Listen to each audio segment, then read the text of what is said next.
으뜸 인생이라는 제목으로 말씀 증거하도록 하겠습니다.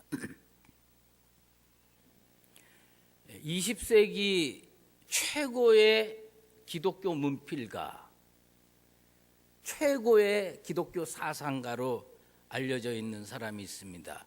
C.S. 루이스라고 하는 분입니다. 아마 성도들 중에는 이분 이름은 그저 한 번 이상은 다 들으셨을 거라고 생각합니다. 그가 지은 책 중에 스크루테이프의 편지라는 책이 있습니다. 이 책을 읽어보면 이 스크루테이프가 누구냐? 마귀입니다. 악마예요. 근데 이 스크루테이프는 마귀 중에서 조금 대장급에 속하는 마귀를 그렇게 이름을 지은 것 같아요.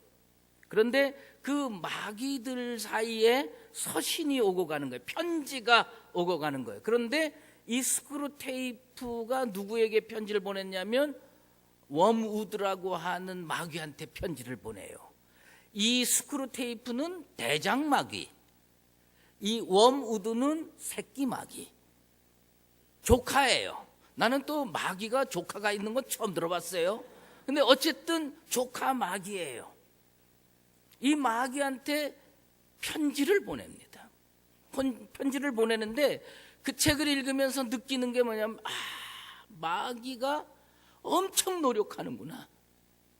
그런데 그 스크루테이프가 웜우드에게 이 현대 기독교인들이 교회 가지 못하도록, 현대 기독교인들이 믿었던 예수에 대한 믿음이 흐트러지고 흔들리게 만드는 전략 두 가지를 가르쳐 줍니다.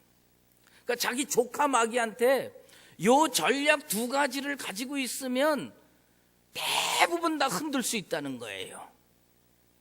나는 이 마귀의 전략 두 가지를 오늘 여러분들이 꼭 가슴판에 새기고 우리 강북제일교회 성도들은 어떤 마귀가 유혹하고 어떤 마귀가 시험해도 흔들리지 않게 되기를 소망합니다.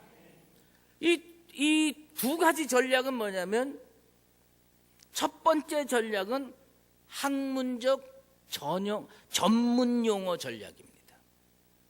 이 학문적 전문 용어 전략은 뭐냐면 이 비진리를 진리처럼 만들려면 철학적으로 만들어야 되고, 사회학적으로 만들어야 되고, 경영학적으로 만들어야 되는 거예요. 그래서 이 세상에 그 전문 용어들을 끌어당기면 예수 복음 진리보다 훨씬 멋있어 보이고 훨씬 가치 있어 보이고 비진리가 진리 같아 보이니까 세상 사람들이 흔들리는 거예요. 그렇구나. 그래가지고 심지어 강단에서도 철학적으로 얘기를 하면 뭔가 좀 있어 보이고 복음적으로 얘기하면 늘 듣던 것 같고 별거 아닌 것 같고 그렇게 만드는 거예요. 또 한 가지 전략이 있습니다. 근데 이 전략이 사실 더 막강한 전략인데 그것이 뭐냐면 일상성의 전략입니다. 그 일상성의 전략이라고 하는 것은 뭐냐면 예수 믿는 거 참 좋은 일이다. 예수 믿는 거 진짜 중요한 일이다. 그런데 너무 열심히 예수 믿다가 니네 가족은 어떻게 할 건데? 예수 열심히 믿다가 직장 생활 그래가지고 승진 누락되면 어떻게 할 건데? 예수 열심히 믿다가 대학 시험 떨어지면 어떡할 건데? 그러니까 일상의 문제로 접근해 들어가는, 원수 마귀가 일상의 문제로 접근해 들어가는데 사람들은요 믿음이 좋고 교회 와서 성령 받고 은혜 받았다가도 딱 집에 들어가서 애들 학자금 문제부터 시작해서 전세금 올려줘야 되고 사골세 올려줘야 되고 이런 문제 부딪히기 시작하면 신앙이 흔들리기 시작하는 겁니다. 이 마귀가 사용하는 일상성의 전략, 그게요 사실은 요즘에 나온 게 아닙니다. 성경을 읽어보면 올해에서부터 딱 2475년 전에 에스라가요, 이 문제 때문에 오도 가도 못할 때, 에스라가 스룹바벨이 1차 바벨론 포로 귀환을 이끌어 갔어요. 그리고 70년 후에 에스라가 2차 바벨론 포로들을 고향 예루살렘으로 끌고 가야 되는데, 그때 제일 크게 부딪힌 문제가 뭐냐면 일상성의 문제입니다. 레위인들이 한 명도 안 와요.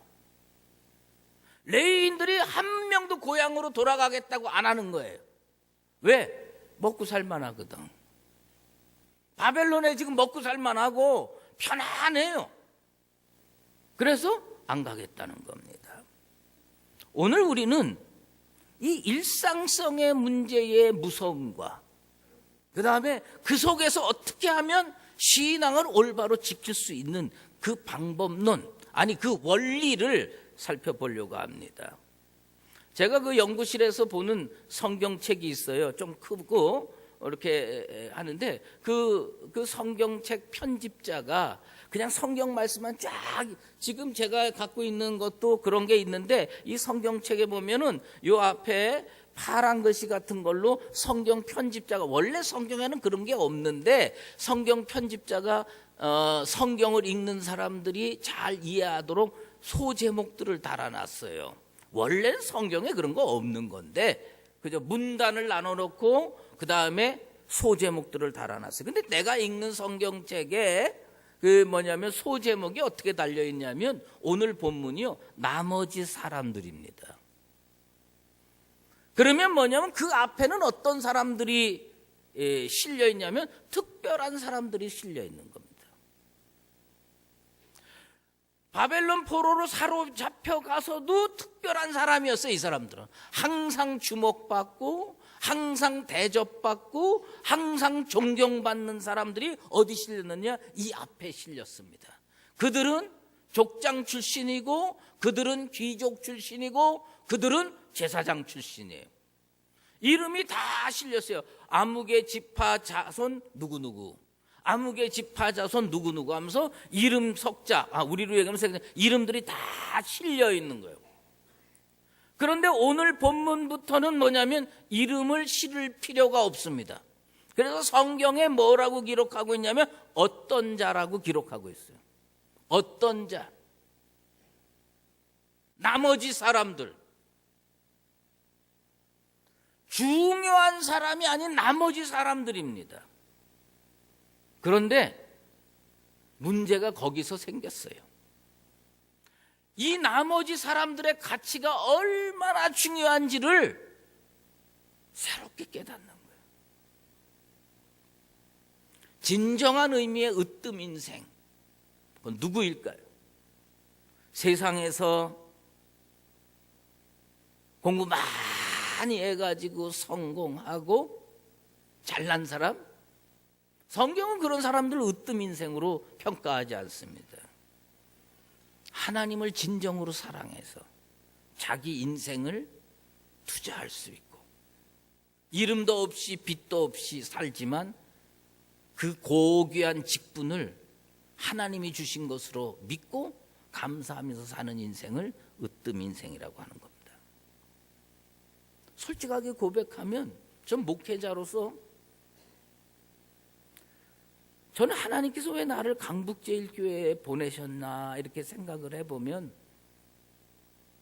하나님의 뜻이 이런 거구나 하고 느낄 때가 있습니다. 그 중에 하나가 내가 철이 없을 때 목회를 하는데 나름 노력을 많이 했어요. 나름 열심히 많이 했는데 사실은요, 내 눈에 누가 더 잘 보이느냐? 유명한 사람들, 잘난 사람들, 부자들 눈에 더 잘 들어요. 그리고 배고픈 사람들, 없는 사람들 눈에 잘 안 들어와요. 나름 공평하게 하려고 애를 쓰지만 그걸 인지상정이라고 표현해야 될지는 모르지만 나머지 사람들이 눈에 잘 안 들어. 근데 성경에서 이 나머지 사람들이 얼마나 고귀한지 오늘 이야기하고 있는 겁니다. 그 중에 그 나머지 사람들 중에 이름을 다 어떤 이로 했는데 유독 마띠다라고 하는 사람의 이름을 딱 기록했습니다. 하나님은 왜 성경 기자에게 영감을 줘서 썼을 거 아닙니까?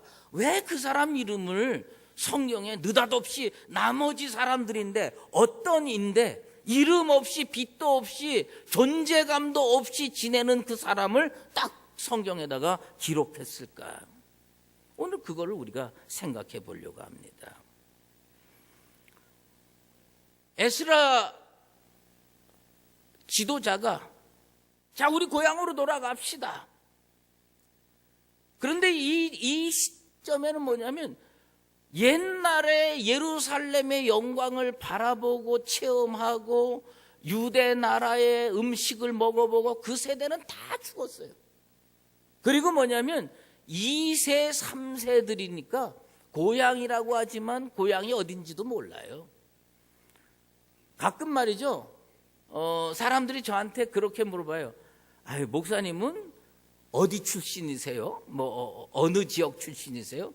저는 서울에서 태어나서 서울에서 자라서 평생 그래서 저는 서울 출신이라고 그럽니다. 그런데 이제 나이가 들면서 저는 뭐라고 얘기하냐면 난 황해도 출신이다. 우리 아버님이 황해도 출신이에요. 우리 어머님이 황해도 출신이에요. 그래서 나는 뭐라고 하냐면 난 황해도 출신이다. 그런데 문제는 뭐냐면 황해도 근처도 못 가봤어요. 황해도가 어떻게 생겨먹은 땅인지도 몰라요. 거기서 밥 한 끼도 먹어본 적이 없어. 그러니까 지금 이 바벨론 포로에서 귀환하는 이 사람들이요, 그 땅에 대해서 소문만 들었고 하나님 섬기는 것에 대해서 말을 전해 들었지만 한 번도 체험해 본 일이 없는 거예요. 그런데 돌아가자고 그러는 거예요. 그러면 돌아가려고 그러는데 문제가 뭐냐? 집은 어떻게 할 건데? 직장은 어떻게 할 건데요? 자녀 교육은 어떻게 할 건데요? 이들 발목을 뭐가 잡았느냐 하면 일상의 문제가 딱 잡는 거예요. 아마 부인이 그랬을 거예요. 여보, 왜 거기 가려고 그래? 지금 이제 우리 겨우 기반 잡고 먹고 살만하고 장사도 잘 되고 진짜 애들도 무럭무럭 잘 커서 여기서 나름대로 교육 다 받고 있는데 뭐하러 이제 1500km나 떨어져 있는 물 설고 낯선 땅에 가가지고 다시 처음부터 고생하려고 왜 그래? 정신 차려. 그래가지고 1차 소집할 때 레위인 출신, 평신도 출신이요, 단 한 명도 안 나옵니다. 단 한 명도 안 나옵니다. 뭐라고 얘기냐? 그 중에 레위 자손이 하나도 없는지라. 그러면 누구만 나왔느냐? 1513명이 나왔어요. 1513명이 나왔는데 누구만 나왔냐면 오늘날 우리로 얘기하면 목사 장로만 나왔어. 왜 그들은 지원했고 왜 레위인들 평신도들은 지원을 안 했을까? 목사 장로들은 여기 이 바벨론에 있는 것보다 예루살렘에 가면 가다가 더 잡히는 거예요. 예? 거기 가면 대접을 더 받을 수 있고 거기 가면 주목을 더 받을 수 있으니까 그들은 당연히 나오겠지. 그래서 몇 명 나느냐? 1513명이 나왔어요. 그런데 여기 사나 거기 사나 마찬가지고, 아니 거기 가면 불편한 것뿐이고 거기 가면 이제부터 또 지금 겨우 자리 잡아서 사는데 거기 가면 처음부터 다시 시작해야 되고 대접도 못 받고 이름도 없이 빛도 없이 살아야 되는 나머지 사람들이요, 안 간다는 거예요. 한 명도 안 나오는 겁니다. 그건 모험이거든요. 모험이에요. 여러분, 그런데 2차 모임을 소집을 했는데 그때 레위인이 40명이 결단을 합니다. 순종이 제사보다 낫다고 그러지만 순종이라고 하는 것이 그렇게 쉽게 할 수 있는 게 아닙니다. 일상 문제 때문에 예수 믿는 거 고민 많이 될 겁니다. 목사들은요, 강단에서 주의 일 해야 된다 그러고 예수 제대로 믿어야 된다 그러고, 시간 투자하라 그러고, 물질 투자하라 그러고, 인생을 하나님께 드려야 된다고 강조하고 있지만, 실제 생활에 하면서 세상에서 일주일 동안 밥 벌어먹고 진짜 노동하고 그리고서 하는 분들의 입장에서는요, 주일날 나오는 것 자체가 너무 피곤해, 너무 어려워. 어떤 분 저한테 그럽디다. 에이, 목사님 뭐 힘들다 그러지만 목사님 할만해요. 그래서 왜 그런 소리 하냐 했더니, 그래도 목사님은 월요일 쉬잖아요. 나 요새 월요일 안 쉬어. 그래서 일부러 안 쉬어요. 응? 마띠디아가 왜 거기 참석했을까요? 첫 번째는 왜 안 갔을까요? 아마 가족회의한 것 같아. 마띠디아가 가족회의했는데 부인이 반대하고 자식들이 반대하니까 안 가기로 했어요. 그런데 두 번째 다시 이 레위인을 소집하니까 그때 마띠디아가 결단하는 거야. 가족 설득하고 가자. 갔어요. 마띠디아가 예루살렘에 돌아와서 한 일이 뭘 거라고 여러분 생각합니까? 뭐 대단한 일 한 줄 아세요? 아니에요. 프라이팬에다가 전병 굽는 겁니다. 여기 주일날 예배 마치고 이렇게 쭉 내려가다 보면 그 호떡 파시는 분이 있어요. 여러분, 그 호떡 하시는 분이요, 자부심 대단합니다. 나 그거 한번 먹어보는 게 소원이에요. 근데 어쨌든 그 호떡을 이렇게 다 이제 거기서 하잖아요. 근데 여러분, 이 전병이라고 하는 게 그게 뭐냐? 호떡이에요. 무교 전병이라는 게 호떡입니다. 거기 설탕 안 들어가고 그 다음에 이스트 안 들어간 그 무교 전병을 매일 안식일마다 평생 그거를 하러 지금 가는 겁니다. 1500km. 여러분 한번 물어보십시다. 두 번째 소집할 때 기간이 며칠이었냐면 사흘을 줬어요. 그러면 마띠디아가 살던 집은 팔았을까요? 안 팔았을까요? 나는 세속적이라서 그런지 그거부터 걱정이 되더라고. 이 인간이 집을 팔고 갔을까? 그냥 갔을까? 난 못 팔았다고 봐요.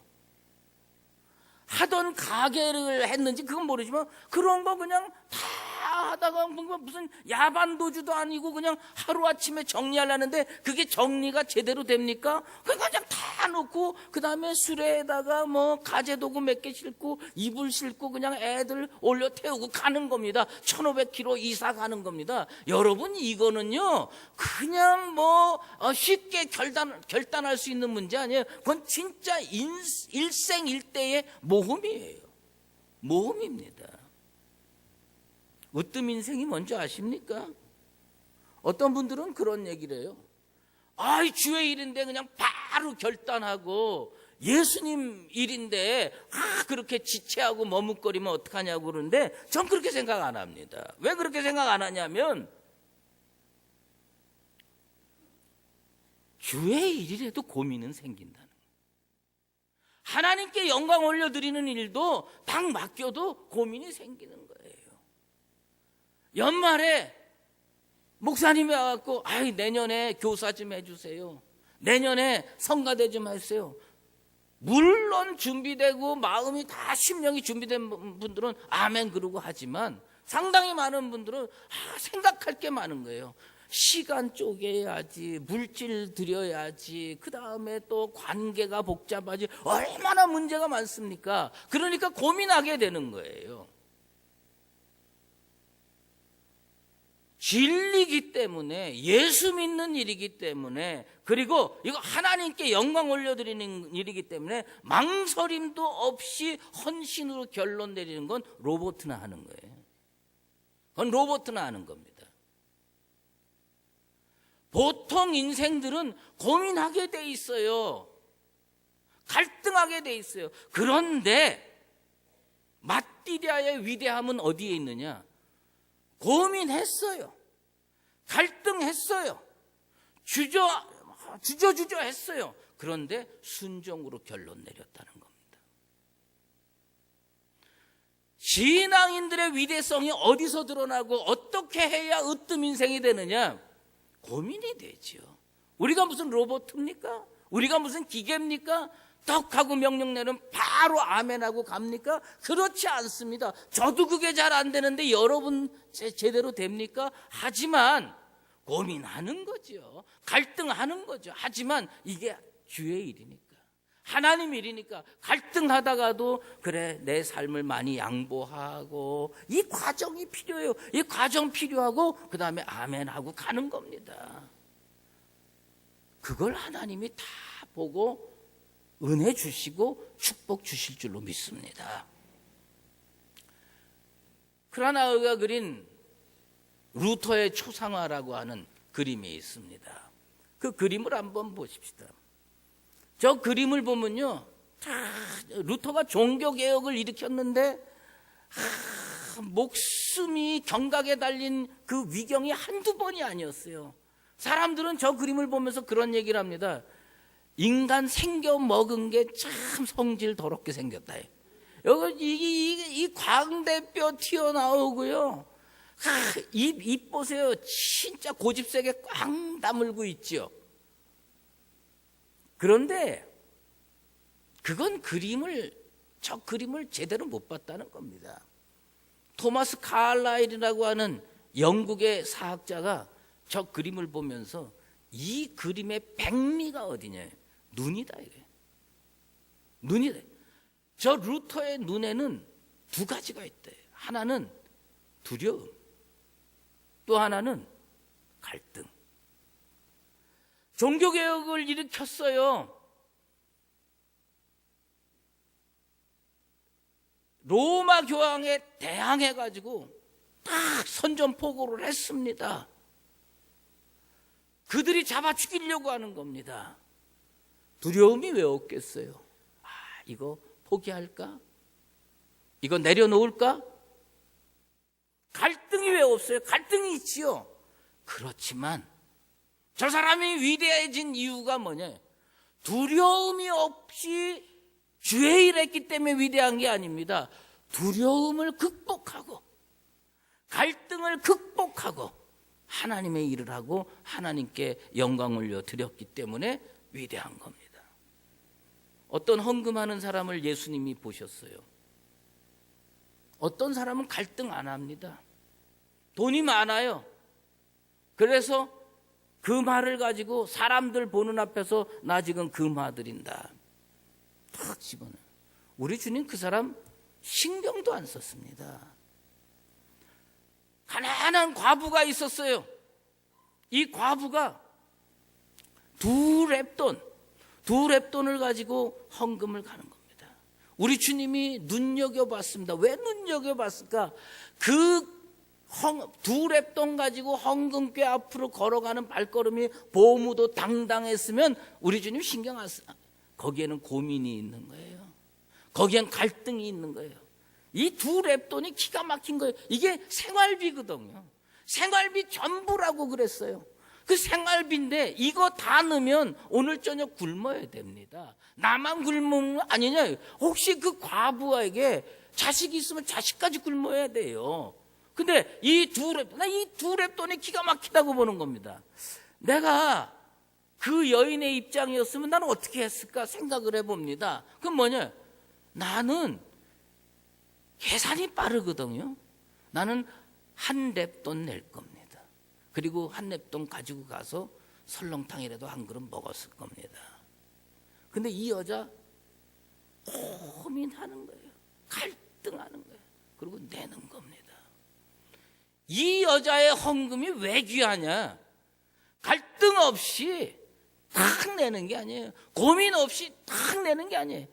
이 헌금을 내는데 아마 손도 떨렸을 거야. 이거 그래도 내는 거예요. 그걸 극복하고 낸 거예요. 하나님이 귀히 보시고 우리 주님이 귀히 보시는 겁니다. 주의 일에 갈등 없는 줄 아십니까? 하나님이 우리에게 맡겨주신 사명, 하나님이 우리에게 맡겨주신 일 속에는요, 항상 갈등 요소가 들어가 있고 고민 요소가 들어가 있습니다. 그런데 그거를 하려면 뭐냐? 그 갈등을 이겨내고 고민을 이겨내고 극복하고 할 때 그 일을 할 수가 있는 것입니다. 마띠디아는 그 갈등을 이겨냈어요. 그 고민을 이겨내고 1500km 가서 예루살렘에 가서 하나님의 성전에서 빈대떡 붙여내는 겁니다. 호떡 붙여내는 겁니다. 무교전병 붙여내는 거예요. 그런데 그랬으면 성경에 이름 안 나왔어요.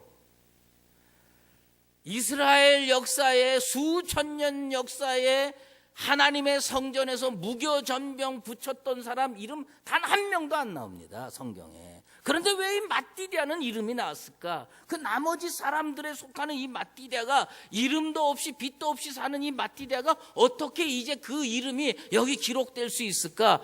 그는 그 일을 하면서 마음속에 목적이 있었어요. 그 일을 하면서 마음속에 분명한 목표의식이 있었어요. 그게 뭐냐면 그 다음에도 나오는데 찬송하는 자도 마찬가지고 전병 굽는 자도 마찬가지고 뭐냐면 자기 직분에 전념하는 겁니다. 전념이 뭐냐면 오로지 전자입니다. 그리고 생각하려면 그 일만 생각하는 거예요. 그런데 그 일만 생각하면 노동이에요. 교회에 와서 찬양도 노동이 될 수가 있고요. 교사 직분도 노동이 될 수가 있어요. 주방에서 이 성도들 음식 대접하는 거 이것도 노동이 될 수가 있어요. 물론 잘하려고 전념하고 생각하고 하는 거 그래도 노동이에요. 그러면 어떤 전념이냐가 더 중요합니다. 어떤 전념? 나는요 마띠디아가 어떤 이 속에 속했다가 이 이름을 하나님이 기록해 주신 데는 그의 헌신의 태도가 남달랐다. 그 헌신이 뭐냐? 하나님께 영광 돌리는 거예요. 무엇을 생각하고 호떡을 붙였을까? 무엇을 생각하고 찬양을 했을까? 나 노래 잘하는 것만 생각하고 찬양하는 건 노동입니다. 이 찬양을 통해서 하나님이 영광 받으시기를 원한다. 이 무교전병 붙이는 일을 통해서 예수님이 높아지기를 원한다. 그게 전념이에요. 그게 으뜸 인생 만드는 거예요. 난 우리 강북제일교회 성도들이 이 교회 예배당에 나와서 예배 드리는데 자기를 위해서 예배를 드리는 사람이 없기를 원합니다. 예배를 드리고 나서 이런 소리를 하시는 분들이 가끔 있어요. 아유, 예배 드리고 나니까 은혜를 받았고 예배 드리고 나니까 마음이 시원해. 여러분 세상에서 죄 짓고 와가지고 일주일 만에 예배 드리고 나니까 무슨 카타르시스 해가지고 마음이 시원합니까? 자기를 위해서 예배 드리면 그건 일이에요. 그건 세상 일이에요. 여기에서 해야 할 일이 뭐냐? 여기에서 해야 할 일은 딱 한 가지는 겁니다. 그건 뭐냐? 예수님께 전념하는 거예요. 하나님의 성전에 나와서 여러분이 해야 될 이 예배를 통해서 해야 할 일이 뭐냐? 예수님께 전념하는 겁니다. 목사가 설교하면서 예수님께 전념해야 돼. 장로가 기도하면서 예수님께 전념해야 돼. 찬양대원이 찬양하면서 나 노래 잘하니까 사람들이 박수 쳐지겠지? 그건 일입니다. 예수님을 높이는 거예요. 하나님께 영광 올려드리는 거예요. 이 존재의 목적이 분명하지 않으면 하늘 생명록에 기록된 들 무슨 가치가 있겠어요? 우리 하나님이 원하시는 게 뭔지 아십니까? 주의 이름 높이는 걸 원하십니다. 오늘날 교회에서 찬양들이 많이 불려집니다. 좋은 가락, 좋은 리듬의 찬양이 얼마나 많은지 몰라요. 근데 난 그 찬양을 들을 때마다 회의감이 들 때가 참 많아요. 찬양의 90%가 전부 자기를 위한 찬양이야. 내가 마음이 참 힘들고 어려웠는데 주께서 와서 도와주셔서 마음이 편하게 됐다. 솔직하게 그게 무슨 찬양입니까? 찬양은 하나님을 높이는 거예요. 예수님을 높이는 거예요.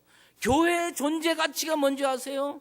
성도의 존재 가치가 뭔지 아세요? 예수를 높이는 거예요. 여러분의 예배를 통해서 물론 여러분 은혜 받으시고 마음도 시원해지시고 축복도 받으시고 다 받으세요. 그러나 제일 중요한 것은 하고 가야 됩니다. 그게 뭐냐? 나의 이 예배가 하나님께 드려져서 우리 하나님 영광 받으십시오.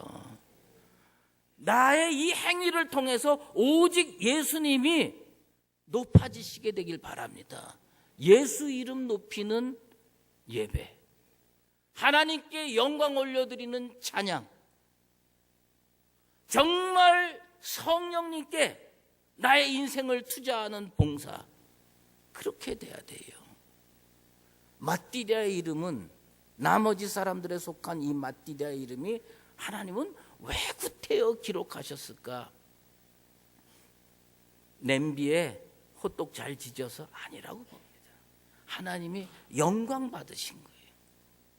난 우리 강북제일교회 성도들의 이름이 하늘 생명록에 가장 깊게, 가장 뚜렷하게 새겨지게 되길 원합니다. 그거 어떻게 해야 되냐? 나를 통해서 예수님을 높이는 겁니다. 나의 예배를 통해서 하나님 영광 받으시는 겁니다. 우리 하나님께서 명확하게 기록해 줄 겁니다. 여러분 인생의 찬송가가 뭡니까? 여러분 인생의 찬송가들이 다 있을 겁니다. 그런데 나 힘들고 나 지치고 나 피곤할 때 주님 와주셔서 도와주셔서 너무 감사합니다. 그거는 그냥 부르세요. 그리고 하나님 이름 높이고 예수 이름 고양하고, 그게 내 인생의 찬양이 되어야 할 줄로 믿습니다. 오늘 이 맏디디아 같은 삶을 살기로 결단하는 마음으로 찬송가 36장 1절과 4절 우리 다 같이 한번 부르도록 하겠습니다. 찬송가 36장 주 예수 이름 높이요. 난 우리 교회가 예수 이름 높이는 교회, 난 우리 성도들이 예수 이름 높이는 성도들 반드시 되기를 주의 이름으로 축원합니다.